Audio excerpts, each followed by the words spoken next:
की शुरुआत वैन नेफ्ट्रियो नाम के एक लड़के से होती है। अपने पिछले जीवन में वह इतना ज्यादा काम करता है कि बेचारे की मौत ही हो जाती है। जब वह अपनी आंखें खोलता है तो उसे पता चलता है कि अब वह सिर्फ 2 साल का एक बच्चा है। और अच्छी बात यह है कि उसे अपने पिछले जीवन की सारी बातें याद है। साथ ही उसे इस शरीर के असली मालिक के यादें भी मिल जाती है। कुछ देर के बाद उसकी मुलाकात अपनी नौकरानी से होती है। नौकरानी ये सब देखकर हैरान रह जाती है कि इतनी छोटी उम्र में वैन बिल्कुल बड़े लोगों की तरह साफ साफ बात कर रहा था। वह अपने परिवार के सभी लोगों के नाम भी सही बता देता है, जिससे सब लोग काफी प्रभावित हो जाते हैं, क्योंकि भाई इतना छोटा सा बच्चा और उसे अपने फैमिली के सभी मेंबर्स के नाम पता है। ये सच में एक शॉकिंग बात है। इसके बाद हम उसके परिवार से मिलते हैं। उसके 3 बड़े भाई हैं। सबसे बड़ा भाई मार्सिया, उसके बाद यार्ड और फिर सेरो। उनके पिता इस इलाके के शासक है। खाने की मेज पर माहौल थोड़ा गंभीर होता है। वैन के पिता अपने बेटों से पूछते हैं कि आज उन्हें कौन कौन से काम करने हैं। अब सभी भाई घबराते हुए अपने अपने काम बताने लग जाते हैं, लेकिन जब वैन की बारी आती है तो उसका जवाब सबको चौंका देता है। वह कहता है कि उसे इस देश की संस्कृति और इतिहास के बारे में सीखना है, क्योंकि एक 2 साल के बच्चे के मुंह से ऐसी बात सुनकर उसके भाई भी हैरान रह जाते हैं। वहीं दूसरी तरफ उसके पिता खुश हो जाते हैं। उन्हें लगता है कि वैन बहुत ही होशियार है और आगे चलकर परिवार का नाम रोशन करेगा। अब उन्हें उस दिन का इंतजार है जब वैन 8 साल का होगा और उसका मैजिक टेस्ट होगा। फिर हमें इस दुनिया के बारे में एक जरूरी बात पता चलती है। यहाँ जादू की शक्ति बहुत मायने रखती है, खासकर बड़े और अमीर परिवारों के लिए। लोगों का मानना है कि अच्छे शासक के पास आग, पानी, हवा या धरती जैसे ताकतवर जादू होने चाहिए, ताकि वे अपने लोगों की रक्षा कर सके। अगर किसी के पास इन तत्वों के अलावा कोई दूसरी तरह की शक्ति निकल जाए तो उसे लोग अच्छा नहीं मानते और उसे वीक समझा जाता है। हमें पता चलता है कि वैन के पिता और उसके तीनों भाइयों के पास आग, पानी, हवा और धरती चारों तत्वों की जादुई शक्ति है। इसलिए परिवार को वैन से काफी उम्मीदें हैं। इसके बाद वैन नौकरानियों से इस दुनिया के बारे में बहुत सारी चीजें पूछता है। तभी उसे पता चलता है कि इस दुनिया में इंसानों के अलावा एल्फ और ड्वार्फ जैसी दूसरी जातियां भी रहती है। साथ ही यहाँ ऐसे खास जादुई पत्थर भी होते हैं जो जादुई ऊर्जा को अपने अंदर जमा करके रख सकते हैं। बट तभी हम देखते हैं कि उनकी बातचीत को घर का मुख्य बटलर बीच में ही रोक देता है।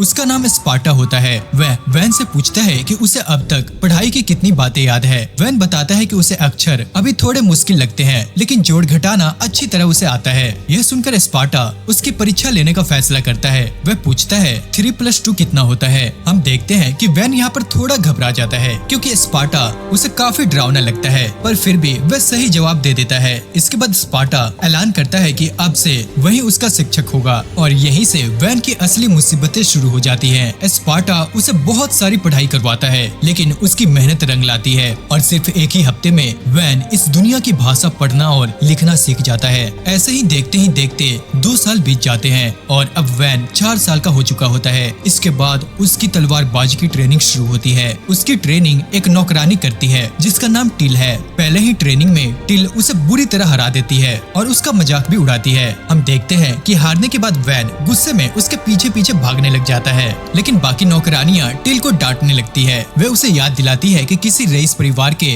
बच्चे का मजाक उड़ाना बहुत बड़ा अपराध माना जाता है। फिर वे वैन से कहती है कि उसे टिल को सजा देनी चाहिए। अब ये सुनकर टिल भी डर जाती है, लेकिन वैन उसे कोई बड़ी सजा नहीं देता। हम देखते हैं कि वह उसके माथे पर हल्की सी एक चपेट मारता है और कहता है कि उसके लिए इतनी सजा काफी है। भाई ये सही था, बट हम देखते हैं कि बाकी नौकरानियां इससे सेटिस्फाई नहीं होती। लेकिन हम देखते हैं कि वैन अपना फैसला नहीं बदलता। इसके बाद पूरा 1 साल उसकी तलवारबाजी की प्रैक्टिस में गुजर जाता है। जब वह 5 साल का होता है तब तक उसकी ताकत और कौशल इतने बढ़ चुके होते हैं कि वह सेना के बड़े बच्चों के साथ बराबरी से लड़ सकता है। असल में वैन के पास पिछले जीवन का एक्सपीरियंस और समझ भी है, इसलिए उसे बच्चों की हर चाल पहले से समझ आ जाती है। उनके हमले उसके लिए आसानी से पढ़े जा सकते हैं। लेकिन उसकी सबसे खास बात सिर्फ उसकी ताकत नहीं होती। सबसे ज्यादा लोग इस बात से प्रभावित होते हैं कि वह आम लोगों के साथ भी बहुत अच्छे से घुल मिल जाता है और उनके साथ सम्मान से पेश आता है। वैन अपने बाकी भाइयों से बिल्कुल अलग था। उसके भाई अक्सर लोगों को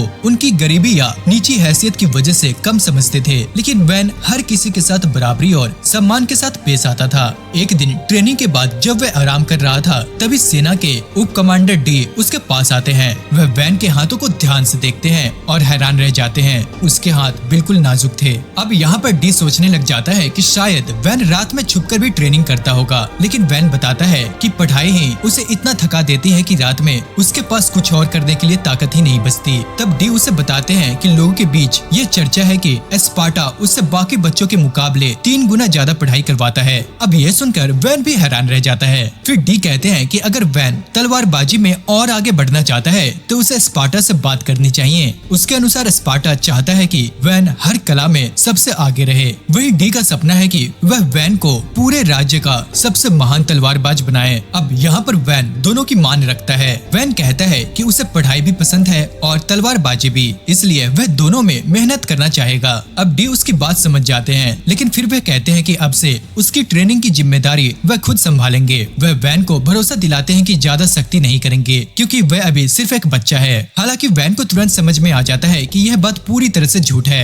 अब जैसे ही डी की खास ट्रेनिंग शुरू होती है, वैन को पता चलता है कि डी भी स्पार्टा की तरह ही एक अलग ही किस्म का इंसान है। वह पूरे दिन उसे कठिन अभ्यास करवाता है, यहाँ तक कि आराम के समय भी उसे ऐसे खड़े रहने के लिए कहता है जिससे आराम भी हो और ट्रेनिंग भी चलता रहे। आगे डी उसे हिम्मत देने की कोशिश करते रहते हैं, लेकिन वैन की हालत खराब हो जाती है। फिर भी वह सोचता है कि इस नई जिंदगी में उसे हर दिन कुछ नया सीखने और मजे करने को ही मिल रहा है। एक दिन हम देखते हैं कि डी कुछ अजीब से डांस जैसे मूव करने लगते हैं, जिन्हें देखकर वैन मन ही मन हंसने लग जाता है। उसी समय वह फैसला करता है कि इस दूसरी जिंदगी को वह पूरी तरह जिएगा और हर पल का आनंद उठाएगा। अब देखते ही देखते 1 साल और गुजर जाता है। अब वैन 6 साल का हो चुका है और पूरे इलाके में लोग उसे एक जीनियस बच्चा कहकर बुलाने लगे हैं। लेकिन लगातार पढ़ाई और तलवारबाजी की ट्रेनिंग ने उसे पूरी तरह से थका दिया था। इसलिए एक दिन वह टिल के साथ चुपके से शहर के बाजार घूमने निकल जाता है। उसके मन में एक ही ख्याल था, अब मुझे थोड़ा आराम करना चाहिए और आराम की जिंदगी जीनी है। बाजार में घूमते हुए उसकी नजर एक बहुत बड़ी इमारत पर पड़ती है। वह टिल से पूछता है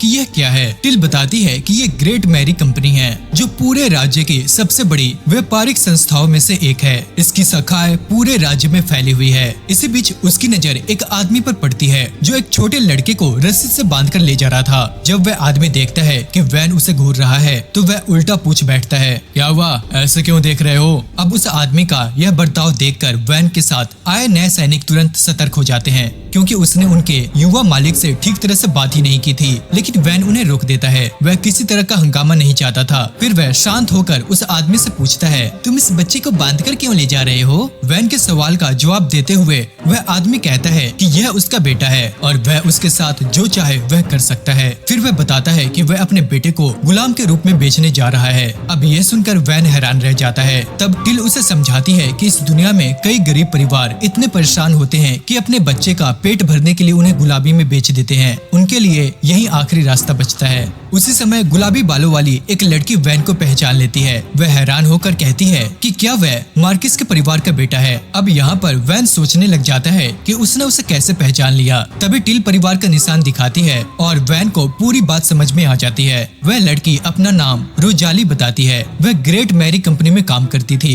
वह स्माइल करते हुए वैन को अंदर आने और जो चाहे खरीदने का इनविटेशन देती है। वहीं दूसरी तरफ जैसे ही उस आदमी को पता चलता है कि वैन मार्किस के परिवार से है, वह घबरा जाता है। वैन फिर रोजाली से पूछता है कि अगर वह लड़का गुलाम के रूप में बेचा जाए तो उसकी कीमत कितनी होगी। अब यहाँ पर रोजाली लड़के को ध्यान से देखती है और उसके पिता से पूछती है कि उसके पास किस तरह की जादुई क्षमता है। उसका पिता जवाब देता है कि उसके बेटे में चोरी से जुड़ी जादुई क्षमता है और इसी वजह से उसकी कोई खास कीमत नहीं है और उसे 3 बड़े चांदी के सिक्के भी मुश्किल से मिलेंगे। अब हम देखते हैं कि यह सुनते ही वह आदमी गुस्से से पागल हो जाता है और अपने ही बेटे पर झपट पड़ता है। उसे लगता है कि उसका बेटा बहुत ही नकारा और बेकार इंसान है। अब रोजाली तुरंत उसे रोकने की कोशिश करती है और पूछती है कि वह अपने बेटे के साथ ऐसा क्यों कर रहा है, लेकिन वह आदमी उसे भी बीच में न पड़ने के लिए कह देता है। पर हम देखते हैं कि तभी वैन आगे बढ़ता है और सबको चौंकाते हुए कहता है, सुनो, मैं इस बच्चे को 5 बड़े चांदी के सिक्के में खरीदना चाहता हूँ। अब इसके बाद टिल तुरंत पैसा दे देती है। पैसा मिलते ही वह आदमी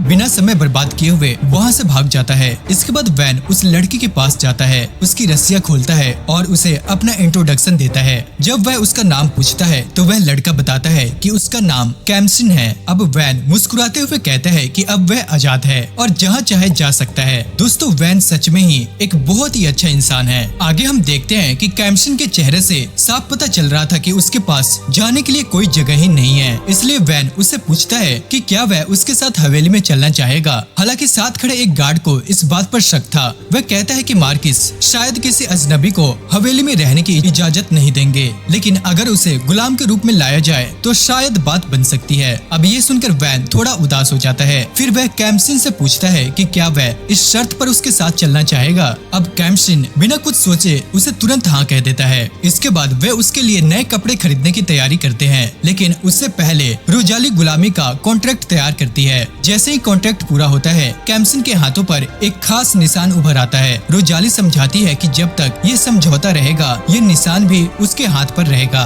फिर वह मुस्कुराकर कहती है क्योंकि वैन पहली बार उनकी कंपनी में आया है, इसलिए वह ये सेवा मुफ्त में दे रही है। अब वैन उसे दिल से थैंक यू कहता है। ये सुनकर रोजाली पूरी तरह से हैरान रह जाती है, क्योंकि आमतौर पर कोई बड़ा रईस किसी नॉर्मल स्टाफ को धन्यवाद नहीं कहता था। अब इसके बाद वह शर्माते हुए जल्दी से वहाँ से चली जाती है। कुछ समय बाद कैम्सिन अब वैन की हवेली में काम करने लगा था। एक दिन वह वैन के पास आता है और उसे बताता है कि उप कमांडर डी उसे ढूंढ रहे हैं। अब ये सुनकर वैन तुरंत मजाक में कैम्सिन को रिश्वत देते हुए कहता है कि वह किसी को न बताए कि वह यहाँ छुपा हुआ है, लेकिन कैम्सिन स्माइल करते हुए कहता है कि उसे पहले से ही पता होना चाहिए कि यह तरीका काम नहीं करेगा। तभी वैन उसे नई दस्तानों के बारे में पूछता है। कैम्सिन कहता है कि उसे अपने हाथ पर बने निशान को दिखाने में कोई परेशानी नहीं है, क्योंकि वह अपने मालिक के साथ बने रिश्ते पर गर्व करता है। लेकिन जैसे ही वैन याद दिलाता है कि उसने ये दस्ताने खास तौर पर उसके लिए खरीदे थे, कैम्सिन तुरंत उसे पहन लेता है। उधर हवेली में लोग लगातार वैन को ढूंढ रहे थे। ये देखकर वैन फौरन कमरे से बाहर निकल जाता है और जोर से कहता है,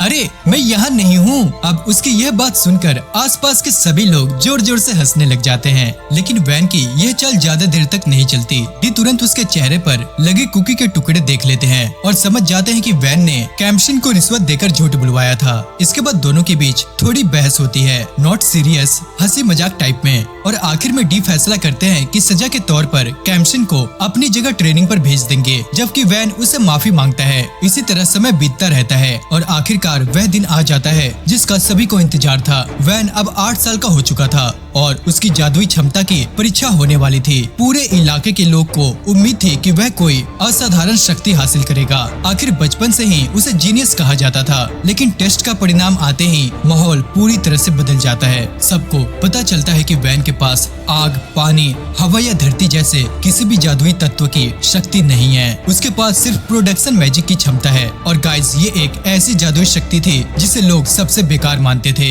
इसकी मदद से तलवार, गहने या दूसरी चीजें बनाई जा सकती थी, लेकिन लोगों का मानना था कि ये काम बिना जादुई के भी किया जा सकता है। अब सबसे बड़ी समस्या ये थी कि वह इस शक्ति से लड़ नहीं सकता था और न ही लोगों की रक्षा कर सकता था। अब ये सुनकर उसके पिता का चेहरा उतर जाता है। वह गुस्से में कहते हैं कि वैन ने उन्हें निराश कर दिया है और उसे उम्मीद लगाना उनकी सबसे बड़ी गलती थी। अब ये सुनकर वैन घबरा जाता है कि अब उसके साथ क्या होने वाला है। सिचुएशन इतनी खराब हो जाती है कि उसके पिता गुस्से में अपनी तलवार तक पकड़ लेते हैं, लेकिन तभी सबसे बड़े भाई मार्सिया बीच में आ जाते हैं। उसके फादर गुस्से से पूछते हैं कि वह क्या कर रहा है। तब मार्सिया बताते हैं कि सीमा के पास एक छोटा सा गांव है जो अपनी खराब जगह की वजह से कभी विकसित हो ही नहीं पाया। उस गांव में सिर्फ लगभग 100 लोग रहते हैं और वहाँ कोई खास व्यापार या उत्पादन भी नहीं होता। गांव के उत्तर में बड़े बड़े पहाड़ है जिनमें काफी संसाधन मौजूद है, लेकिन वहाँ खतरनाक जादुई राक्षस रहते हैं। एक तरफ फर्डिनेंट काउंटी की सीमा है और दूसरी तरफ दुश्मन देश एनेडा का इलाका।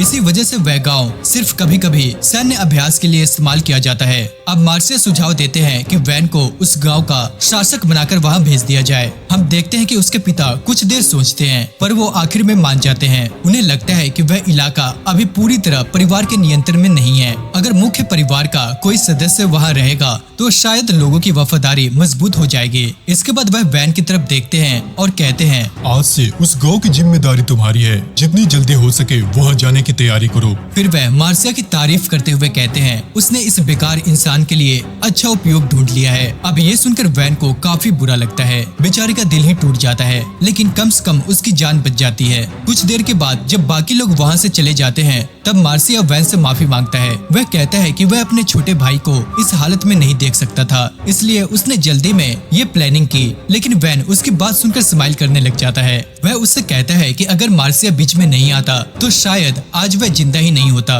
मार्सिया जवाब देता है कि उसे चिंता करने की कोई जरूरत नहीं है, भले ही वह ज्यादा मदद न कर सके, लेकिन जहाँ तक संभव होगा वह अपने छोटे भाई का साथ देगा। दोस्तों, यही तो एक इंसान को चाहिए होता है, इससे ऊपर है ही क्या चीज। अब अगले दिन हम देखते हैं कि टिल इस पूरे मामले से बहुत नाराज दिखाई देती है। उसका मानना था कि सिर्फ जादुई शक्ति ही किसी इंसान की कीमत तय नहीं करती। भले ही वैन के पास लड़ाई वाली जादुई क्षमता नहीं थी, लेकिन वह बहुत बुद्धिमान, दयालु और मेहनती था। टिल के लिए उसका युवा मालिक अभी भी एक ऐसा इंसान था जिसकी तारीफ की जानी चाहिए, न कि उसे बेकार समझकर दूर भेज दिया जाए। टिल को अंदर ही अंदर लगता है कि वैन के साथ बहुत ही बड़ा अन्याय हुआ है, सिर्फ इसलिए कि उसके पास कोई लड़ाई वाली जादुई शक्ति नहीं है। उसे एक दूर दराज के गांव में भेजा जा रहा था, लेकिन हम देखते हैं कि वैन उतना दुखी नहीं होता। वह मुस्कुराकर टिल से कहता है कि उसे चिंता करने की जरूरत नहीं है। सच तो यह है कि वह इस बात को लेकर काफी उत्साहित है। उसका मानना था कि अब उसे पहले की तरह लगातार पढ़ाई और ट्रेनिंग नहीं करनी पड़ेगी, साथ ही वह उस गांव को अपने तरीके से विकसित कर सकेगा और आराम से खुशहाल जिंदगी जी पाएगा। कुछ देर के बाद वह देखता है कि उसका सारा सामान गाड़ियों में रखा जा रहा है, क्योंकि उसके पिता ने उसके साथ कोई आधिकारिक सुरक्षा दल नहीं भेजा था। इसलिए उसके बड़े भाई मार्सिया ने अपनी तरफ से 10 एडवेंचरर्स को उसकी सुरक्षा के लिए भेजा था। ये देखकर वैन अपने भाई को दिल से थैंक यू कहता है। वह उसे कहता है कि वह उसका यह कर्ज कभी नहीं उतार पाएगा। वैन अभी इस बात से उबर ही नहीं पाया था कि तभी डी वहाँ पहुँच जाता है। डी कहता है कि वह भी उसके साथ जाएगा, क्योंकि वैन की तलवारबाजी की ट्रेनिंग अभी पूरी नहीं हुई है। हालांकि वैन चाहता था कि डी यहीं रुक जाए, लेकिन डी उसकी बात सुनने को तैयार नहीं था। वैन को बताया गया था कि उसे कोई भी सूरवीर या सैनिक नहीं मिलेगा, लेकिन डी को इससे कोई फर्क नहीं पड़ता। वह बाकी लोगों को आदेश देता है कि यात्रा की तैयारी पूरी कर ले। पर यही नहीं, कुछ देर बाद हम देखते हैं कि स्पार्टा भी वहाँ पहुँच जाता है। वह बताता है कि उसने डिसाइड कर लिया है कि अब वह रिटायर हो जाएगा, क्योंकि उसका उत्तराधिकारी तैयार है। साथ ही वह अपनी बाकी जिंदगी वैन की पढ़ाई पर नजर रखते हुए बिताना चाहता है। अब ये सुनकर वैन पूरी तरह से हैरान रह जाता है। भाई, ये दोनों आखिर पीछा क्यों नहीं छोड़ रहे उसका? जीने दो भाई उसे अपनी लाइफ। इसके बाद उनकी यात्रा शुरू हो जाती है। रास्ते में वैन सोच रहा था कि यह सफर काफी शांत रहेगा, क्योंकि उसके पिता नहीं चाहते थे कि लोगों को पता चले कि उसे उसके परिवार से दूर भेजा जा रहा है। लेकिन तभी एक छोटी लड़की उससे पूछती है, आप शहर छोड़कर क्यों जा रहे हैं? अब वैन यहाँ पर चौंक जाता है। वह उससे पूछता है कि यह बात उसे कैसे पता चली। अब लड़की सामने की ओर उसे इशारा करती है। वहाँ लोगों की भारी भीड़ जमा थी और हर तरफ बैनर लगे हुए थे। असल में दोस्तों, पूरा शहर उसे विदा करने आया था। अब यह देखकर वैन दंग रह जाता है। तभी एक सैनिक उसे बताता है कि यह सब उप कमांडर डी का आइडिया था। डी को लगा कि वैन जैसे इंसान को चुपचाप शहर से भेजना ठीक नहीं होगा, कम से कम उसे सम्मान के साथ विदाई मिलना चाहिए। वैन तुरंत कहता है कि उसके पिता ने साफ आदेश दिया था कि इस बात का प्रचार नहीं होना चाहिए। अब सैनिक थोड़ा शर्माते हुए जवाब देता है, समस्या ये है कि मास्टर डी अभी सो रहे हैं, जब वे उठेंगे तब शायद बैनर हटाने का आदेश देंगे। अब जब वैन दूर देखता है और पाता है कि डी खुद बहुत ही जोर जोर से उसे अलविदा कह रहा है। अब ये देखकर सैनिक भी शर्म से अपना सिर झुका लेता है। आखिरकार वैन पूरे शहर के प्यार और सम्मान के साथ अपनी नई जिंदगी की ओर रवाना हो जाता है। अब यात्रा के दौरान अपनी प्रोडक्शन मैजिक को भी परखने की कोशिश करता है। उसे उम्मीद थी कि भले ही यह लड़ाई में काम न आए, लेकिन शायद किसी और तरीके से यूजफुल साबित हो जाएगा। इसी बीच वह कैम्सन के बारे में सोचता है। वैन को लगता है कि उसके साथ रहना कैम्सन के भविष्य के लिए अच्छा नहीं होगा, इसलिए वह उससे कहता है कि शायद सबसे अच्छा यही होगा कि उनका गुलामी वाला कॉन्ट्रैक्ट खत्म कर दिया जाए और वह मार्सिया के साथ काम करने लग जाए। लेकिन कैम्सन तुरंत मना कर देता है। वो बहुत ही ज्यादा सीरियस होकर कहता है, मैंने अपनी पूरी जिंदगी आपकी सेवा करने की कसम खाई है, मैं आपको छोड़कर कभी नहीं जाऊंगा। अब यह सुनकर वैन बहुत ही ज्यादा इमोशनल हो जाता है, क्योंकि इस मुश्किल समय में कैम्सन बिना किसी हिचकिचाहट के उसके साथ खड़ा था। अब वैन को अच्छी तरह से समझ आ गया था कि कैम्सन बहुत ही वफादार इंसान है। अगर उसे कोई आदेश दिया जाए तो वह उसे पूरा करने के लिए अपनी जान तक लगा देगा। लेकिन तभी उनकी यात्रा के बीच अचानक गाड़ी रुक जाती है। कुछ सैनिक घबराते हुए आकर बताते हैं कि जिस गाँव की तरफ वे जा रहे हैं उन पर डाकुओं ने हमला कर दिया है।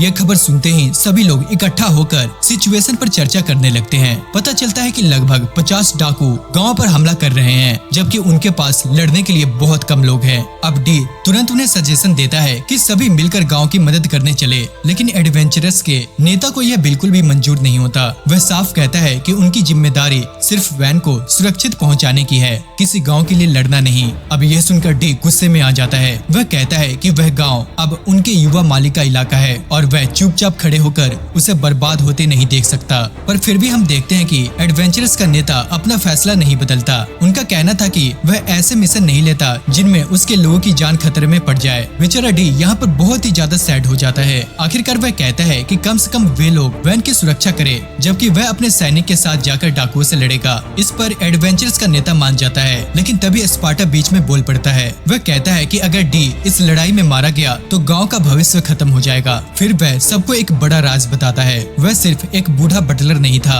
बल्कि चारों तत्वों का शक्तिशाली जादूगर भी था। वह कहता है कि सभी लोग उसकी ताकत पर भरोसा करें। उसकी योजना थी कि वह सबसे पहले एक विशाल रक्षात्मक दीवार खड़ी करेगा, जिससे डाकुओं का ध्यान उसकी तरफ चला जाए। उसी समय डी और उसके लोग किनारों से हमला करेंगे और दुश्मनों को घेर लेंगे। अब यह प्लानिंग सुनकर सभी लोग बहुत ही ज्यादा प्रभावित हो जाते हैं, लेकिन वैन टेंस्ड होकर स्पार्टा से पूछता है कि क्या वह सच में लड़ाई में रुकना चाहता है। स्पार्टा स्माइल करते हुए हाँ कहता है। वह कहता है कि अब वह बूढ़ा हो चुका है और शायद यह आखिरी मौका हो जब उसकी पुरानी हड्डियां कुछ कमाल दिखा सके। फिर वह वैन से एक बार उसे अपनी मर्जी से काम करने देने की विनती करता है। अब यह सुनकर वैन गहरी सोच में पड़ जाता है। वह जानता था कि स्पार्टा ने पूरी जिंदगी उसके परिवार की सेवा की है। वह ये भी जानता था कि डी और बाकी सैनिक मुख्य परिवार के सबसे भरोसेमंद लोग हैं। अगर उनमें से किसी को कुछ हो गया तो उनके नए इलाके का विकास लगभग असंभव हो जाएगा, और अगर वह अपने इलाके को संभाल नहीं पाया तो उसके पिता उसे कभी माफ नहीं करेंगे। अब कुछ पल सोचने के बाद वैन अचानक एक फैसला सुनाता है। वह कहता है कि चारे का काम वह खुद करेगा। अब यह सुनकर टिल जोर से चिल्ला पड़ती है। उसे यह बात बिल्कुल मंजूर नहीं थी। वह किसी भी हालत में अपने युवा मालिक को खतरे में नहीं डालना चाहती थी, लेकिन वैन उसे बीच में रोक देता है। वह शांत आवाज में कहता है उसी को करना होगा। उसकी प्लानिंग थी कि वह सामने से डाकुओं का ध्यान अपनी तरफ खींचेगा, जबकि बाकी लोग किनारों से हमला करेंगे। हम देखते हैं कि सब लोग उसे पागल समझने लग जाते हैं, लेकिन वैन उन्हें शांत रहने के लिए कहता है। वह याद दिलाता है कि वह रोजाना राज्य के उप कमांडर डी से तलवारबाजी की ट्रेनिंग लेता है, इसलिए वह इतना कमजोर नहीं है जो आसानी से मर जाए। फिर वह एक ऐसी बात कहता है जिसे सुनकर सभी चुप हो जाते हैं। वह कहता है अगर मैं सच में मर भी गया तो अपने लोगों की रक्षा करते हुए मरूंगा। एक शासक के लिए इससे बड़ा सम्मान क्या हो सकता है। इसके बाद वह और भी आगे बढ़कर कहता है कि अगर उसकी मौत हो जाए तो कोई उसकी लाश को बेचने की कोशिश न करे, क्योंकि अगर किसी को उसकी असली पहचान नहीं पता चलेगी तो उसके परिवार पर भी कोई असर नहीं पड़ेगा। अब यह सुनकर सभी लोग सुन पड़ जाते हैं, खासकर एडवेंचरस का नेता। वह वैन को ध्यान से देखने लगता है। उसे याद आता है कि इस मिशन को लेने से पहले वह कितना नाराज था। उसे लगता था कि किसी रईस परिवार के बच्चे को सुरक्षा देना बहुत झंझट वाला काम होगा। उसकी नजर में सभी रईस घमंडी होते थे, आम लोगों को नीचा समझते थे और एडवेंचरस की बिल्कुल इज्जत नहीं करते थे। लेकिन अब उसके सामने खड़ा यह 8 साल का लड़का उन सभी धारणाओं को गलत साबित कर रहा था। पहली बार उसे महसूस हुआ कि शायद वैन बाकी सभी रईसों से बिल्कुल अलग है। एडवेंचरस के बाकी साथी भी आखिरकार लड़ाई में शामिल होने के लिए तैयार हो जाते हैं। तब वे अपने नेता से पूछते हैं कि उसने यह मिशन आखिर एक्सेप्ट क्यों किया था। वह जवाब देता है कि उनका इरादा कुछ समय तक इसी इलाके में रहने का था, इसलिए उसने यह काम ले लिया। उसी समय वैन उनकी बातचीत के बीच आ जाता है और पूछता है कि क्या वही उसकी सुरक्षा का जिम्मा संभालने वाला है। वैन उसे ध्यान से देखता है और उसकी ताकत की तारीफ करते हुए कहता है कि वह किसी अनुभवी एडवेंचर जैसा लगता है। अब ये सुनकर एडवेंचरस का नेता हैरान रह जाता है। उसका नाम आर्जो था।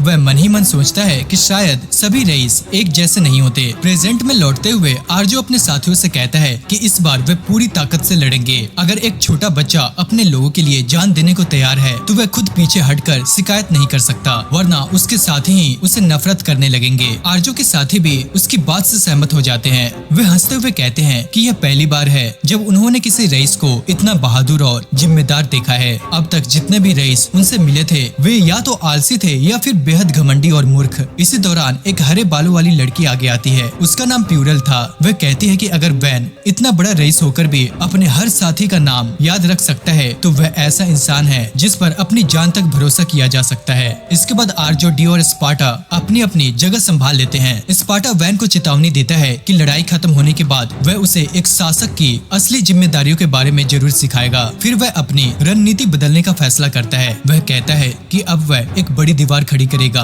और सभी लोग अलग अलग दिशाओं से हमला करेंगे। इतना कहकर स्पार्टा अपना जादू इस्तेमाल करता है। उसकी ताकत देखकर हर कोई हैरान रह जाता है। जो लोग सिर्फ उसे एक बूढ़ा बटलर समझते थे उन्हें अब पता चल रहा था कि वह कितना शक्तिशाली जादूगर है। कुछ ही पलों में विशाल दीवार खड़ी हो जाती है। इसके बाद तीरों की बारिश शुरू हो जाती है और असली लड़ाई छिड़ जाती है। डी तो मानो तूफान की तरह दुश्मनों पर टूट पड़ता है। जो भी उसके रास्ते में आता वह उसे आसानी से हरा देता है। लड़ाई के बीच आर्जो अपने एक साथी को कहते हुए सुनाता है कि अगर उसने वैन की सुरक्षा का काम नहीं लिया होता तो वह खुद यह जिम्मेदारी उठा लेता। अब आर्जो स्माइल करते हुए आंसर देता है कि वैन फ्यूचर में बहुत बड़ा इंसान बनेगा। यहाँ तक कि उसे उम्मीद है कि एक दिन वह पूरे राज्य का राजा भी बन सकता है। अब इसके बाद एडवेंचरस और सूरवीर पूरी ताकत के साथ आगे बढ़ते हैं। चारों तरफ से घिर जाने के कारण डाकू घबराने लगते हैं। डी अपनी डरावनी आभा का इस्तेमाल करता है जिससे दुश्मनों का हौसला पूरी तरह से टूट जाता है। लेकिन तभी हम देखते हैं कि डाकू का नेता दीवार के पीछे वाले हिस्से तक पहुंच जाता है। वहां उसकी नजर प्यूरल पर पड़ती है और वह उसे मारने के लिए आगे बढ़ता है। प्यूरल कुछ समझ पाती उससे पहले ही वैन बीच में आ जाता है। वह तेजी से हमला करके डाकू सरदार के पैरों को घायल कर देता है। अब वह ठीक से हिल भी नहीं सकता था।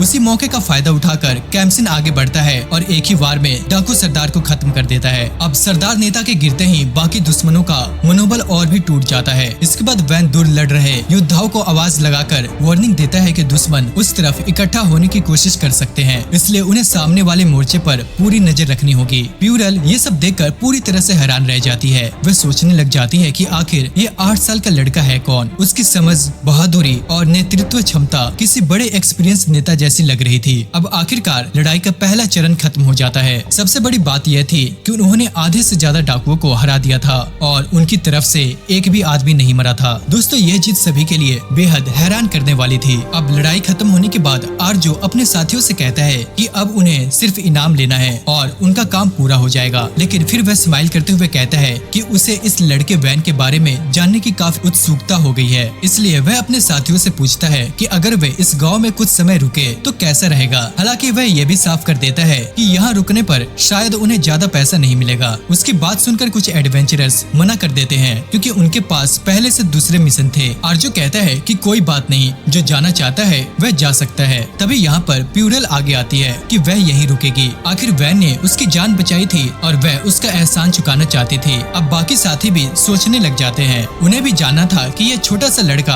आखिर इस उजड़े हुए इलाके को कैसे बदलने वाला है। अब आखिरकार पूरा ग्रुप वहीं रुकने का फैसला करता है। वहीं दूसरी तरफ टिल अभी भी वैन से नाराज थी। वह उसे डांटते हुए कहती है कि अगली बार अपनी जान खतरे में डालने की बजाय उसकी जान का इस्तेमाल करे। अब वैन उसकी बात सुनकर बस हल्का सा स्माइल कर देता है। उसी समय डी वहाँ पहुँचता है और शानदार जीत का जश्न मनाने लगता है। कुछ देर के बाद स्पार्टा वैन के पास आता है और बताता है कि गांव के सभी लोग प्रवेश द्वार पर इकट्ठा हो चुके हैं। अब समय आ गया था कि वैन अपने नए लोगों से मिले। जब वे गांव के अंदर प्रवेश करते हैं तो वैन को पहले ही नजर में समझ आ जाता है कि हालत बहुत खराब है। गांव छोटा था, जगह जगह गंदगी थी और ज्यादातर घर भी टूटे फूटे दिखाई दे रहे थे। हालांकि एक बात ये थी कि गांव के आसपास काफी जमीन मौजूद थी। वैन आगे बढ़कर अपना इंट्रोडक्शन देता है। तब गांव का मुखिया रोंडा उसका स्वागत करता है, लेकिन माहौल बिल्कुल भी खुश नहीं था। हालांकि वैन और उसके लोगों ने गांव को बचाया था, फिर भी लोगों के चेहरे पर नाराजगी साफ दिखाई दे रही थी। रोंडा वैन का धन्यवाद करता है, लेकिन साथ ही बताता है कि इस साल गाँव पर कई बार हमले हो चुके हैं। यह सुनकर वैन पूछता है कि आखिर डाकू बार बार इसी गाँव को क्यों निशाना बनाते हैं। तब यहाँ पर रोंडा पूरी बात उसे समझाता है। वह कहता है कि पहले यह इलाका फर्डिनेंड काउंटी के अधीन था। उस समय सूरवीर नियमित रूप से यहाँ गश्त लगाते थे, लेकिन अब ऐसा नहीं होता। यानी गांव अब सुरक्षित हो चुका था क्योंकि यह इलाका नेफ्ट्रियो परिवार के अधिकार में आ गया था। अब यह सुनकर वैन उनसे तुरंत माफी मांगता है। वह कहता है कि उसके पिता को छोटे छोटे गाँव की असली हालत के बारे में शायद पूरी जानकारी नहीं है। क्या सिर्फ इसलिए कि हम कम टैक्स देते हैं हमारी सुरक्षा जरूरी नहीं है? अब ये सवाल सुनते ही बाकी लोग भी गुस्से में आने लगते हैं। वैन उन्हें शांत करने की कोशिश करता है। वह कहता है कि सिर्फ शिकायत करने से कोई फायदा नहीं होगा। अगर उन्हें अपने गांव का फ्यूचर बदलना है तो समाधान ढूंढना होगा। अब वैन मानता है कि इस समस्या के लिए कुछ हद तक रईस लोग जिम्मेदार है, लेकिन अगर असली जड़ की बात करें तो समस्या उन कानूनों में है जिन्हें शाही परिवारों ने सालों पहले बनाया था। दुर्भाग्य से वे पूरे राज्य के कानून नहीं बदल सकते थे, लेकिन वैन के पास 3 ठोस सुझाव थे। वह कहता है, पहला, हमें इस गाँव को इतना महत्वपूर्ण बनाना होगा कि पूरा राज्य इसे नजरअंदाज न कर सके। दूसरा, हमें लगातार कमाई का कोई दूसरा रास्ता ढूंढना होगा ताकि हम भाड़े के सैनिक रख सके और अपनी सुरक्षा मजबूत कर सके। और तीसरा, हमें अपने गांव को खुद बदलना होगा। हमें इसे नया रूप देना होगा और धीरे धीरे इसे ग्रो करना होगा। अब उसके बगल में खड़ी एक लड़की जवाब देती है कि गांव वाले पहले भी इसके बारे में सोच चुके हैं। समस्या यह है कि यह सब करना इतना आसान नहीं है। वैन स्माइल करते हुए कहता है कि अब वह उनके साथ है। हालांकि उसे महसूस हो रहा था कि अभी भी लोगों को उस पर ज्यादा भरोसा नहीं है। तभी हम देखते हैं कि स्पार्टा और डी आगे बढ़ते हैं। वह लोगों को बताते हैं कि एक मुख्य परिवार का प्रमुख बटलर है और दूसरा शूरवीरों का उप कमांडर। दोनों पूरे विश्वास के साथ घोषणा करते हैं कि युवा मालिक वैन कोई साधारण बच्चा नहीं बल्कि एक असली प्रतिभाशाली लड़का है। वह कहते हैं कि गांव वालों को चिंता करने की जरूरत नहीं है क्योंकि अब उनका भविष्य अच्छे हाथों में है। अब ये सुनते ही लोगों का रिएक्शन चेंज होने लग जाता है। उन्हें यकीन ही नहीं हो रहा था कि मुख्य परिवार के इतने महत्वपूर्ण लोग अपनी मर्जी से इस छोटे से गांव में रहने आए हैं। पहली बार उनके मन में उम्मीद की एक छोटी सी किरण दिखाई देने लगती है। बंदा हैरानी से पूछता है कि क्या वैन के पास भी चारों तत्वों की जादुई शक्ति है, लेकिन वैन तुरंत बात साफ कर देता है। वह कहता है कि उसके पास सिर्फ प्रोडक्शन मैजिक है, इसलिए लोग उससे लड़ाई में कोई बड़ी उम्मीद न रखे। अब ये सुनते ही गांव वालों की एक्साइटमेंट फिर थोड़ा कम हो जाता है। तभी एक गांव वाला पूछता है कि अब टैक्स का क्या होगा, क्योंकि फसल का 30% देना उनके लिए बहुत ज्यादा डिफिकल्ट है। लेकिन हम देखते हैं कि वैन बिना देर किए जवाब देता है, कुछ समय के लिए टैक्स सिर्फ 10% होगा। अभी सबसे जरूरी बात यह है कि आप लोग पहले अच्छी और सुरक्षित जिंदगी जी सके। इसके बाद वह कहता है कि सबसे पहले गाँव की सुरक्षा मजबूत करनी होगी। वह स्पार्टा से पूछता है कि उसकी जादू से बनाई गई दीवार कितने समय तक रहती है। स्पार्टा बताता है कि जब तक उसमें जादुई ऊर्जा रहती है तब तक वह मजबूत रहती है, लेकिन ऊर्जा खत्म होने पर वह फिर नॉर्मल मिट्टी बन जाती है। अब ये सुनकर वैन कहता है कि फिलहाल अस्थायी दीवार बनाना ही सबसे अच्छा रहेगा। स्पार्टा कुछ ही सेकंड्स में मिट्टी की एक बड़ी दीवार खड़ा कर देता है। अब गाँव वाले ये देखकर दंग रह जाते हैं। फिर वैन कहता है कि अब दीवार के बाहर एक खाई भी बनानी चाहिए। अब डी तुरंत कहता है कि यह काम शूरवीरों पर छोड़ दिया जाए। वैन उसकी बात मान लेता है और गाँव वालों से कहता है कि अगर वे अपने गाँव को बदलना चाहते हैं तो अब सबको मिलकर मेहनत करनी होगी। कुछ समय के बाद वैन, टिल और कैम्सिन जंगल की तरफ जाते हैं। वह अपनी प्रोडक्शन मैजिक की असली ताकत को परखना चाहता था। हम देखते हैं कि वह एक लकड़ी का लट्ठा उठाता है और उसमें अपनी जादुई शक्ति बहाता है। हम देखते हैं कि अचानक लकड़ी के रेशे फैलने लग जाते हैं और एक मजबूत ब्लॉक का आकार ले लेते हैं। टिल और कैम्सिन शौक होकर पूछते हैं कि यह क्या है। वैन जवाब देता है कि यह एक खास तरह का फाइबर ब्लॉक है। हालांकि उसकी बात दोनों के सिर के ऊपर से निकल जाती है। उसी समय आर्जो और उसके साथी भी वहां पहुंच जाते हैं। आर्जो उस ब्लॉक को हाथ में लेकर ध्यान से देखता है। वह महसूस करता है कि यह बहुत हल्का है, लेकिन देखने से कहीं ज्यादा मजबूत भी है। वह वैन से पूछता है कि क्या वह इसे काटने की कोशिश कर सकता है। वैन उसे परमिशन दे देता है। आर्जो पूरी पावर से वार करता है, लेकिन ब्लॉक पर एक खरोच तक नहीं आती। यह देखकर वह पूरी तरह हैरान रह जाता है। जिस ताकत से वह पत्थर तोड़ सकता था, उससे भी उस ब्लॉक को कोई नुकसान नहीं हुआ। शाम तक वैन लगातार अपनी जादुई शक्ति का इस्तेमाल करता रहता है। टिल उसे वार्निंग देती है कि वह बहुत ज्यादा माना खर्च कर रहा है, लेकिन वैन कहता है कि उसे बिल्कुल थकान महसूस नहीं हो रही क्योंकि वह अभी अभी ग्लूकोन डी पीकर आया है। उसने सुना था कि प्रोडक्शन मैजिक बहुत ज्यादा ऊर्जा खर्च करती है और एक चीज बनाना भी बेहद मुश्किल होता है, लेकिन उसके लिए यह सब बहुत आसान लग रहा था। इसके बाद वह एक शानदार कटाना बनाता है। हाँ, वही डीमन स्लेयर वाली, बट इसमें थोड़ी धार की कमी होती है। हम देखते हैं कि कैम्सन उसे देखकर मंत्रमुग्ध रह जाता है। अब कैम्सन को देखकर वैन मुस्कुराकर वह कटाना उसे उपहार में दे देता है। कैम्सन का तो खुशी का ठिकाना ही नहीं रहता। उधर टिल भी उम्मीद भरी नजरों से उसकी तरफ देख रही थी। वैन उसकी तरफ देखता है और उसके लिए एक विशाल युद्ध कुल्हाड़ी बना देता है। अब ये देखकर टिल का चेहरा थोड़ा उतर जाता है। उसे शायद कोई सुंदर गहना या सजावटी चीज चाहिए थी, जैसे 16 या 22 कैरेट के गोल्ड या सिल्वर प्लेटेड ज्वेलरीज, लेकिन क्योंकि यह उसके मालिक का उपहार था, इसलिए वह जबरदस्ती मुस्कुराकर कहती है, अरे वह बहुत शानदार है, मैं तो शब्दों में इसे बयां ही नहीं कर सकती। यार ये कितना सुंदर है। टिल का चेहरा देखकर वैन समझ जाता है कि अगली बार उसे कोई एक्सेसरी या गहना बनाना बेहतर रहेगा। अब रात होते होते वैन पूरी तरह से थक जाता है। खुले आसमान के नीचे सोना, नहाने की सुविधा न होना और पूरे दिन काम करना आसान नहीं था। उसे यह भी महसूस होता है कि टिल और कैम्सिन भी थके हुए हैं, लेकिन उसके सामने कुछ कह नहीं रहे। तभी वैन को एहसास होता है कि दीवार और सुरक्षा बाद में भी बन सकती है। सबसे पहले लोगों की बुनियादी जरूरतें पूरी होनी चाहिए। इसलिए वह फैसला करता है कि उसकी पहली बड़ी परियोजना एक घर बनाना होगी। अगले दिन सभी लड़कों की मदद से लकड़ी के ब्लॉक जमा किए जाते हैं। यह देखकर गांव का मुखिया रोंडा पूछता है कि ये क्या कर रहे हैं। वैन आंसर देता है कि वे एक घर बना रहे हैं। फिर वह पूछता है कि क्या इस जगह पर निर्माण करने में कोई दिक्कत है।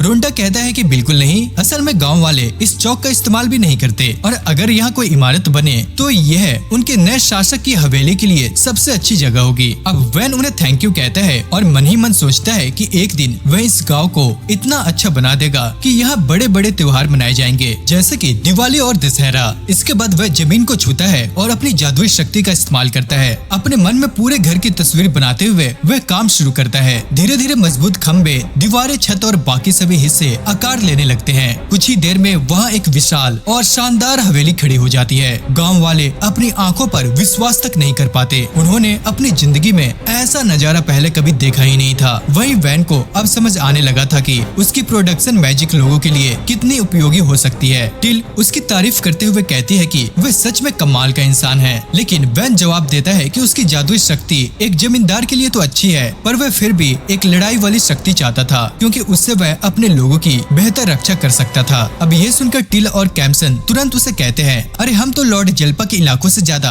आपके इलाकों में रहना पसंद करेंगे। अब बेचारा उनकी बात सुनकर वैन हंस पड़ता है। वह उनसे कहता है कि दोनों उसकी तारीफ करना बंद करे। तभी स्पार्टा बोलता है कि युद्ध के समय हमला करने वाली जादुई शक्तियाँ जरूर ज्यादा काम आती हैं, लेकिन आम लोग ऐसे शासक को चाहते हैं जो उनकी जिंदगी बेहतर बनाए, और इस मामले में वैन से बेहतर कोई इंसान नहीं है। अब आर्जो भी इस बात को एक्सेप्ट करता है। वह कहता है कि वैन की प्रोडक्शन मैजिक साधारण प्रोडक्शन मैजिक से कहीं ज्यादा शक्तिशाली है। तभी वैन एक और घोषणा करता है। वह कहता है कि अगर लोग उसे और लकड़ी लाकर दे तो वह उनके लिए भी एक नया घर बना सकता है। अब यह सुनते ही सभी लोग और भी ज्यादा एक्साइटेड हो जाते हैं। डी तुरंत अपने आदमियों को आदेश देता है कि जितनी जल्दी हो सके ज्यादा से ज्यादा लकड़ी इकट्ठा करे। उधर वहीं आर्जो भी पीछे नहीं रहता। वह अपने साथियों से कहता है कि वे शूरवीरों से पीछे नहीं रहेंगे। देखते ही देखते दोनों समूहों के बीच मजेदार कंपटीशन शुरू हो जाती है। तभी गांव का मुखिया रोंडा थोड़ा झिझकते हुए कुछ पूछता है, अगर हम लकड़ी ले आए तो क्या आप गांव वालों के लिए भी नया घर बना सकते हैं? वह बताता है कि गांव के ज्यादातर घरों की छत टपकती है और उनकी हालत बहुत ही ज्यादा खराब है। अब यह सुनकर वैन थोड़ा घबरा जाता है। आखिर पूरे गांव के लिए एक साथ इतने सारे घर बनाना आसान काम नहीं था, और उसे पहले से ही अंदाजा हो जाता है कि आने वाले दिनों में उसे बहुत ज्यादा मेहनत करनी पड़ेगी। वैन समझ चुका था कि गांव वालों के घरों की हालत सच में बहुत खराब थी। कई घर टूटे फूटे थे, कहीं छत से पानी टपकता था तो कहीं दीवारें कमजोर थी। इसलिए उसने सबके सामने घोषणा कर दी कि वह पूरे गांव के लिए एक नया घर बनाएगा। अब ये सुनते ही एंडी जोश में आकर चिल्ला जाता है, तो फिर देर किस बात की, चलो जल्दी से लकड़ी इकट्ठा करते हैं। हम देखते हैं कि गांव वाले भी एक्साइटेड हो जाते हैं और अपने अपने काम में लग जाते हैं। उन्हें देखकर वैन मन ही मन सोचता है कि अब वह पूरी मेहनत करेगा ताकि इन लोगों को एक अच्छी और सम्मानजनक जिंदगी मिल सके। कुछ समय के बाद पूरे गांव में निर्माण शुरू हो जाता है। वैन अपनी प्रोडक्शन मैजिक की मदद से एक के बाद एक नए घर बनाने लगता है। धीरे धीरे पुराने जर्जर घरों की जगह सुंदर और मजबूत मकान खड़े होने लगते हैं। गांव वाले अपनी खुशी छिपा नहीं पाते। उधर टिल लोगों को नए घर दिखाने का काम संभालती है। दोस्तों ये सच में एक बहुत ही अच्छा काम कर रहे हैं। वैन तो अपने इसमें पूरी ताकत लगा देता है। अब आगे हम देखते हैं कि डी सबसे ज्यादा हैरान इस बात से था कि वैन के पास आखिर इतना माना कैसे है, लेकिन उससे भी ज्यादा उसे वैन की बेहतरीन डिजाइनिंग देखकर हैरानी हो रही थी। वैन समझाता है कि उसने जानबूझकर 4-4 घरों के समूह बनाए हैं ताकि उनके बीच चौड़ी सड़कें रह सके। साथ ही उसने सभी घर बिल्कुल एक जैसे बनाए हैं ताकि गांव में अमीरी गरीबी का फर्क महसूस न हो। इसके अलावा वैन ने एक और चीज बनाई थी जो उसके लिए सबसे जरूरी थी, एक बड़ा सा स्नान घर। असल में वह इतने दिनों से ठीक से नहा भी नहीं पाया था और अब उसकी सहन शक्ति जवाब दे चुकी थी। हालांकि उसने यह जगह सबसे पहले अपने लिए बनाई थी, लेकिन उसे खुशी होती है कि जब गांव वाले भी इसे देखकर बहुत खुश हो जाते हैं। आगे हम देखते हैं कि कैम्सिन लकड़ियां जलाकर पानी गर्म करने का काम संभालता है। वही पुहिल अपनी पानी की जादुई शक्ति से पूरे स्नान घर को पानी से भर देती है। कुछ देर के बाद पुहिल और टिल मुस्कुराते हुए वैन के पास आती हैं और कहते हैं, अरे चलो अब हमारे साथ नहाने का समय आ गया है। अब ये सुनते ही वैन शॉक हो जाता है। वह उन्हें तुरंत मना कर देता है। उसके लिए ये स्थिति किसी स्वर्ग से कम नहीं थी, लेकिन वह अभी इतना बहादुर भी नहीं था कि उसे झेल सके। आखिर दोस्तों, इतना बड़ा चांस मिस कर दिया वैन ने। यहाँ पर मेरा एक क्वेश्चन है कि अगर आपको ऐसा मौका मिले तो आप क्या करोगे? अपनी अपनी राय कमेंट में जरूर बताएं। दूसरी तरफ स्नान करते हुए पुहिल और टिल आपस में बातें कर रही थी। पुहिल कहती है कि उसने कभी सोचा ही नहीं था कि कोई रईस इंसान गांव वालों को भी ऐसी सुविधाएं देगा। अब टिल गर्व से आंसर देती है, यंग मास्टर वैन हमेशा से ऐसे ही रहे हैं। पुहिल मुस्कुराकर कहती है कि वह सच में एक कमाल का लड़का है, खासकर इसलिए क्योंकि ऐसे रईस बहुत कम दिखने को मिलते हैं। बस फिर क्या था, अपने मालिक की तारीफ सुनकर टिल पूरी तरह से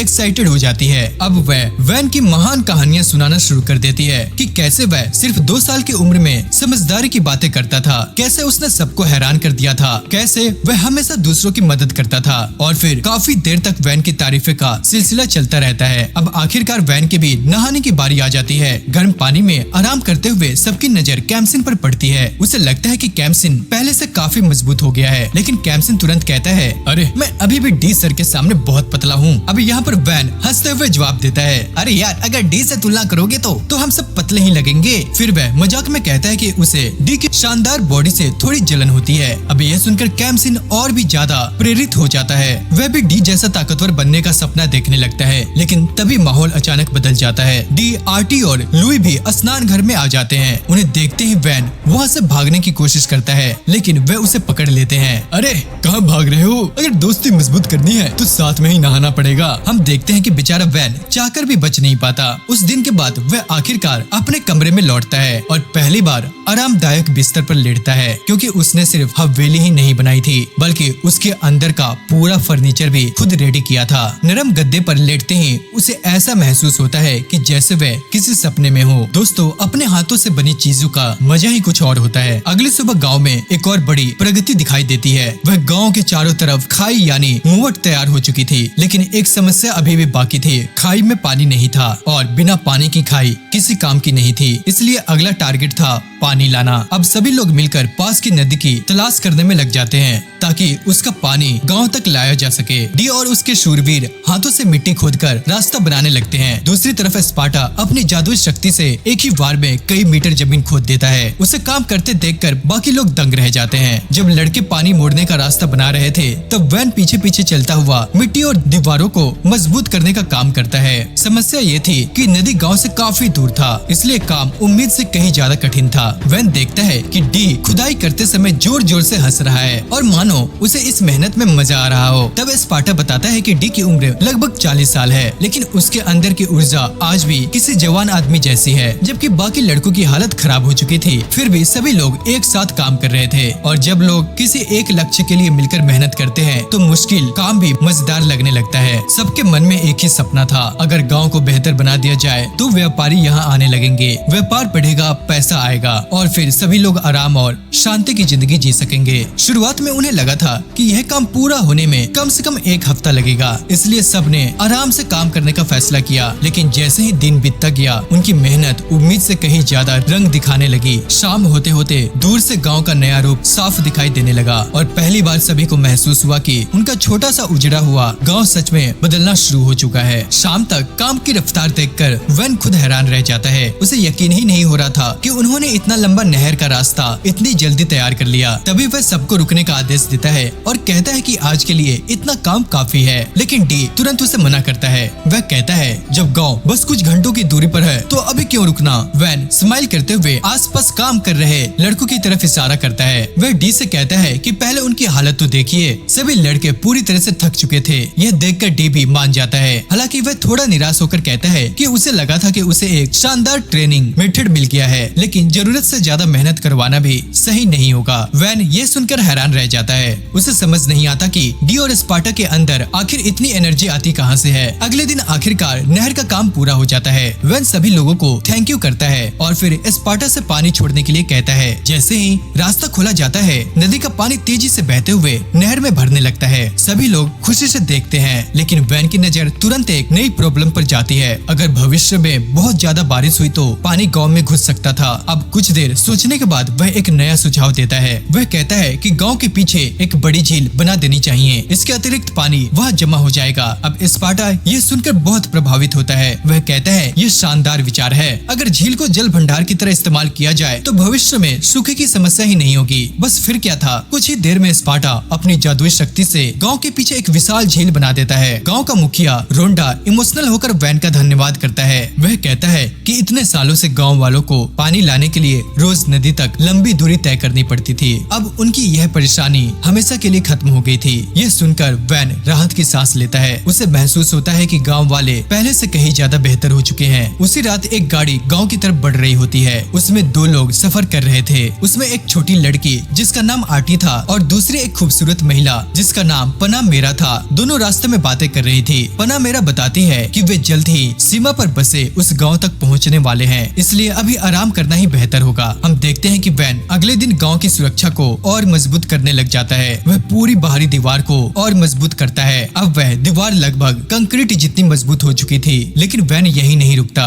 वह पूरे गांव की दीवार पर नॉर्मल बैलिस्टा भी लगवा देता है। यह बड़े बड़े तीर चलाने वाले हथियार थे। साथ ही उनके सामने ढाल जैसी सुरक्षा भी लगी थी ताकि सैनिक सुरक्षित रहते हुए हमला कर सके। सब कुछ तैयार होने के बाद वैन पूरे गांव को देखता है। अब वह किसी छोटे गांव जैसा नहीं लग रहा था, बल्कि एक छोटे किलेबंद शहर जैसा दिखाई दे रहा था। हम देखते हैं कि स्पार्टा भी सहमति में सिर हिलाता है। वह कहता है कि अब साधारण डाकुओं के लिए इस जगह पर हमला करना असंभव है। तभी यहाँ पर डी कहता है अगर लॉर्ड जल्पा ने वैन की असली काबिलियत को पहचाना होता तो उनका शहर बहुत आगे बढ़ सकता था। अब यहाँ पर स्पार्टा तुरंत आंसर देता है कि ऐसी बातें नहीं करनी चाहिए। उसके अनुसार लॉर्ड जल्पा ने हमेशा लड़ाई की ताकत को सबसे ज्यादा महत्व दिया है। डी कहता है कि वैन भी लड़ाई के लिए चीजें बना सकता है, लेकिन स्पार्टा समझाता है कि वैन की शक्ति मुख्य रूप से रक्षा और निर्माण के लिए है। यह किसी दूसरे देश पर हमला करने के लिए उतनी उपयोगी नहीं है। अब यहाँ पर दोनों की बहस शुरू हो जाती है। तभी वैन उन्हें रोकता है। वह कहता है अपनी किस्मत या अपनी ताकत के बारे में शिकायत करने से कुछ नहीं होगा। मेरे पास जो ताकत है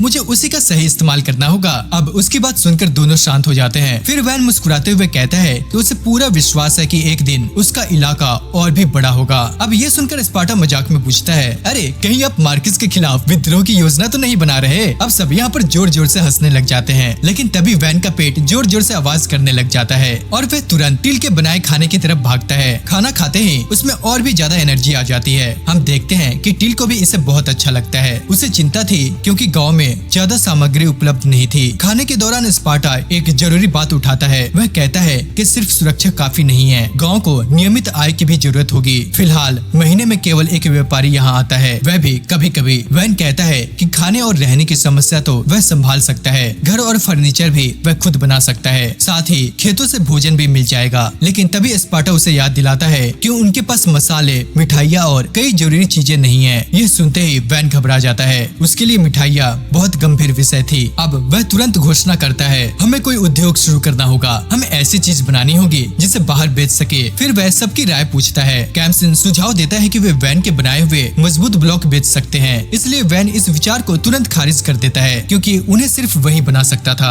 अब टिल सुझाव देता है कि वे जादुई राक्षसों का शिकार करके सामान बेच सकते हैं, लेकिन यह भी नामुमकिन था क्योंकि ऐसे काम सिर्फ आर्जो और उसके साथी कर सकते थे। अब हम देखते हैं कि वैन काफी देर तक सोचता रहता है। कुछ समय बाद सभी लोग ट्रेनिंग कर रहे होते हैं। तभी एक बड़ा सैनिक वैन से शिकायत करता है कि टिल और कैम्सन अपने नए हथियार इस्तेमाल नहीं कर रहे। उन्हें डर है कि कहीं वे गंदे और खराब न हो जाए। अब ये सुनकर वैन दोनों को डांटता है। वह कहता है कि हथियार सजावट के लिए नहीं होते, उनका इस्तेमाल करना सीखना जरूरी है। अब सैनिक अपनी ढाल आगे करता है और कैम्सिन से हमला करने के लिए कहता है। कैम्सिन बहुत धीरे धीरे वार करता है क्योंकि वह अपनी कटाना को नुकसान नहीं पहुंचाना चाहता था, बल्कि वह उसे एक शो पीस की तरह अपने रूम में रखना चाहता था। अब सैनिक हंसते हुए कहता है कि इतने हल्के वार से कुछ नहीं होगा, लेकिन अगले ही पल उसका मुंह खुला का खुला रह जाता है। उसकी ढाल बीच से टूट जाती है। कुछ सेकंड्स तक सभी लोग चुप रह जाते हैं। फिर यहाँ पर सैनिक राहत की सांस लेता है। वह कहता है कि अच्छा हुआ कैम्सिन ने पूरी ताकत नहीं लगाई, वरना शायद वह खुद 2 टुकड़ों में कट जाता।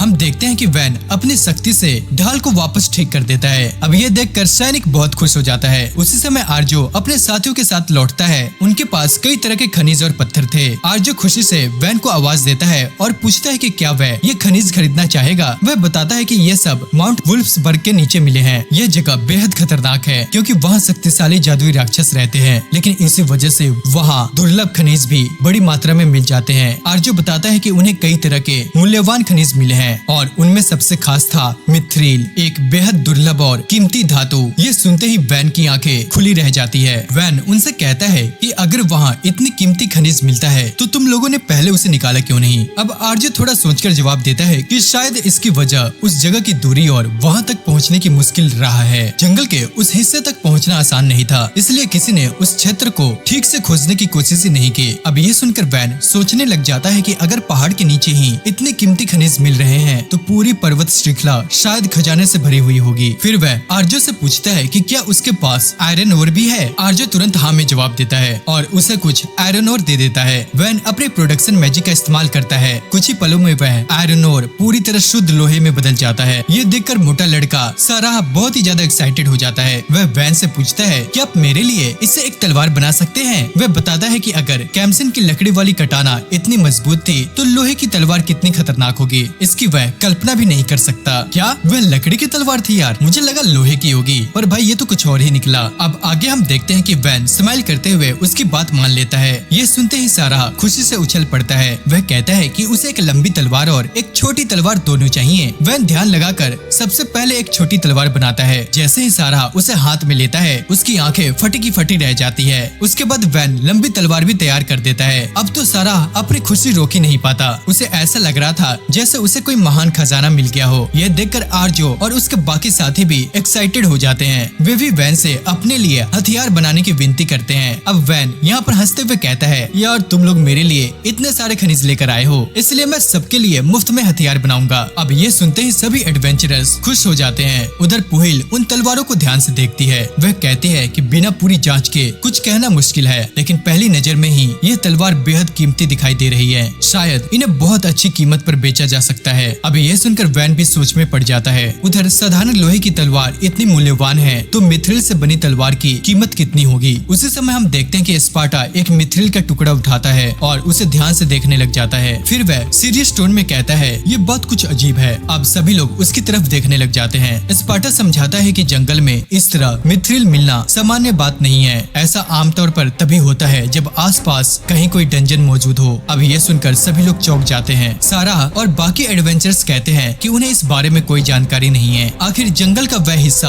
अभी तक ठीक से खोजा ही नहीं गया था। तभी स्पार्टा वैन की तरफ मुड़कर कहता है, अगर सच में वहाँ कोई डंजन मिला तो इस गांव की किस्मत बदल जाएगी। वह बताता है कि डंजन किसी भी राज्य के लिए राष्ट्रीय खजाना से कम नहीं होते। उनके अंदर दुर्लभ खनिज, जादुई वस्तुएं, खजाने और अनमोल अवशेष मिलते हैं। इसलिए जैसे ही किसी नए डंजन की खोज होती है, एडवेंचरर्स गिल्ड तुरंत उसके पास अपना मुख्य कार्यालय खोल देते हैं। अब ये बात सुनकर वैन चौंक जाता है। अगर उनके इलाके में सचमुच कोई डंजन निकल आया तो इस छोटे से गांव की अहमियत अचानक कई गुना बढ़ जाएगी। ये जगह व्यापार, साहसी योद्धाओं और धन दौलत से भर जाएगी। लेकिन अगले ही पल वैन का एक्साइटमेंट थोड़ा कम हो जाता है। वह याद करता है कि उनका गांव अभी इतनी बड़ी संख्या में लोगों को संभालने के लिए रेडी नहीं है। स्पार्टा भी इस बात से सहमत होता है। वह कहता है कि अभी उनके पास पर्याप्त भोजन नहीं है, सड़कें और बाकी सुविधाएं भी पूरी तरह विकसित नहीं हुई है, और सबसे बड़ी प्रॉब्लम तो कुछ और ही है। अगर डंजन की खबर फैल गई तो पड़ोसी राज्य भी उस पर कब्जा करने की कोशिश कर सकते हैं, क्योंकि कोई भी राज्य ऐसे खजाने को हाथ से जाने नहीं देना चाहता। इसके अलावा फर्डिनेंड काउंटी भी खतरा बन सकती है। वे लोग इस इलाके पर अपना दावा ठोक सकते हैं। इस समय स्थिति बेहद जटिल थी। अगर वे डंजन की खोज करके इसकी सूचना दे देते हैं तो राज्य उनके सुरक्षा के लिए सैनिक भेज सकता है, लेकिन उसी के साथ कई नए खतरे भी उनके सिर पर आ जाएंगे। अब वैन के सामने एक बड़ा सवाल था कि क्या उन्हें उस संभावित डंजन की तलाश करनी चाहिए या फिर अभी के लिए इस रहस्य को छुपाकर अपने गांव को और मजबूत बनाना चाहिए। दोस्तों, इसी के साथ ये वीडियो यहीं पे खत्म होती है, लेकिन अब सबसे बड़ा सवाल यही था कि क्या उस रहस्यमय डंजन के अंदर उनकी किस्मत छुपी हुई है या फिर वही डंजन उनके पूरे गांव को बर्बादी की तरफ ले जाएगा। और हाँ, यकीन मानिए आगे जो होने वाला है वो वैन की जिंदगी को हमेशा के लिए बदल देगा। तो अगर आपको वीडियो थोड़ी सी भी पसंद आई तो चैनल को सब्सक्राइब करना ना भूलना, साथ ही वीडियो को लाइक और एक प्यारा सा कमेंट भी कर देना।